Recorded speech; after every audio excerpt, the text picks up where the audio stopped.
Tinapay mula sa langit.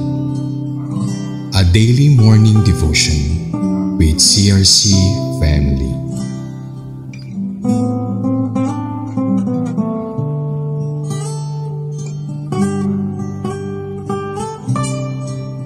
Magandang umaga po sa bawat isa. Welcome po sa ating programang Tinapay mula sa Langit. Ako po si Pastora Rabel Balahula mula po sa CRC Chess 13 Martires. At sa umaga pong ito tayo po ay mag-aaral ang salita ng Panginoon na matatagpuan po natin sa Bilang 22 verse 31 hanggang 33. At ito po ay pinamagatang God's message to Balaam through seeing the angel of the Lord. At tayo po ay manalangin. Aming Diyos, salamat po sa umagang ito. Salamat po sa salita mo na ituturo mo po sa bawat isa. Pagpalain mo po ang bawat makikinig at tulungan mo pong maipaliwanag ito sa aming puso na may kaliwanagan at maintindihan namin ang iyong mensahe sa umagang ito. Thank you, Lord. In Jesus' name we pray.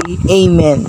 Tayo po ay babasa sa Bilang 22 verse 31. Sabi po dito'y niloob na ni Yahweh na makita ni Balaam ang anghel na nakatayo sa daan. May hawak pa ring tabak. Kaya't nagpatira pa siya. Tinanong siya ng anghel ni Yahweh, bakit 3 beses mo nang pinapalo ang asno? Humaharang ako sa daan sapagkat ang hinaharap mo'y kapahamakan. Tuwing makikita ako ng asno mo ay lumilihis ito. 3 beses na niyang ginawa ito. Kung hindi siya lumihis, baka napatay na kita. Ngunit siya'y hindi ko aanuhin. Praise God. Purihin po ang Diyos sa pagkakabasa ng kanyang salita. At kung mapapansin po natin dito po sa ating binasa na ito pong si Balaam ay pinatawag ni Balak para po sumpain ang bayang Israel. Kaya po, doon pala ang po sa daan, makikita po natin na hinahadlangan na ng Panginoon si Balaam para hindi siya makarating kay Balak. At doon po sa daan, nakatayo yung angel o anghel ng Panginoon na may hawak na tabak. Kaya yung pong asno ni Balaam ay hindi po tumatakbo, ayaw pong lumakad kasi nga po siya ay hinahadlangan ng angel ng Panginoon. Kaya niloob na po ng Panginoon na makita ito ni Balaam. Ano po ba ang relevant nito sa buhay natin? Minsan po, katulad din po tayo ni Balaam. Marami tayong mga gustong gawin sa buhay, may mga desisyon po tayo sa buhay na hindi po natin alam na ang dulo po noon ay kapahamakan. Minsan akala po natin, wow, ang ganda, parang ito yung makakabuti sa akin dahil parang pag ito yung ginawa ko, ito yung magsasakses ako, pero hindi po natin alam, ang dulo pala noon ay kapahamakan. Kaya napakaganda po ng sinabi ng Kawikaan 16:3, ang sabi po dito, itiwala mo kay Yahweh ang iyong mga gagawin at magtatagumpay ka sa lahat mong layunin. So, napaka-importante po sa buhay natin na ang ating pong mga desisyon, ang ating mga balak sa ating buhay ay ipinagkakatiwala natin, isinasangguni po natin ang ating Panginoon dahil siya po yung magtutumpak, siya po yung mag-guide sa atin kung ano yung mga tamang dapat nating gawin dahil siya lang po yung nakakaalam kung ano yung tunay na maganda para sa atin. Kasi tayo po, kung hindi po natin alam kung ano yung future natin, hindi po natin alam yung ating mga desisyon. Sometimes may mga desisyon po tayo sa ating buhay na mali, na ito po kapag po tayo nagdesisyon sa ating buhay na hindi tama, may consequences po ito sa ating buhay. Kaya napakahalaga po na tayo po ay laging sumasangguni sa ating Panginoon dahil siya lamang po ang tanging nakakaalam ng ating buhay. Kasi siya po yung takda ng ating buhay. Siya po ang gumawa sa atin. Kaya lahat ng ikagaganda ng ating buhay, siya lamang po ang nakakaalam. Kaya salamat po at sa umaga pong ito,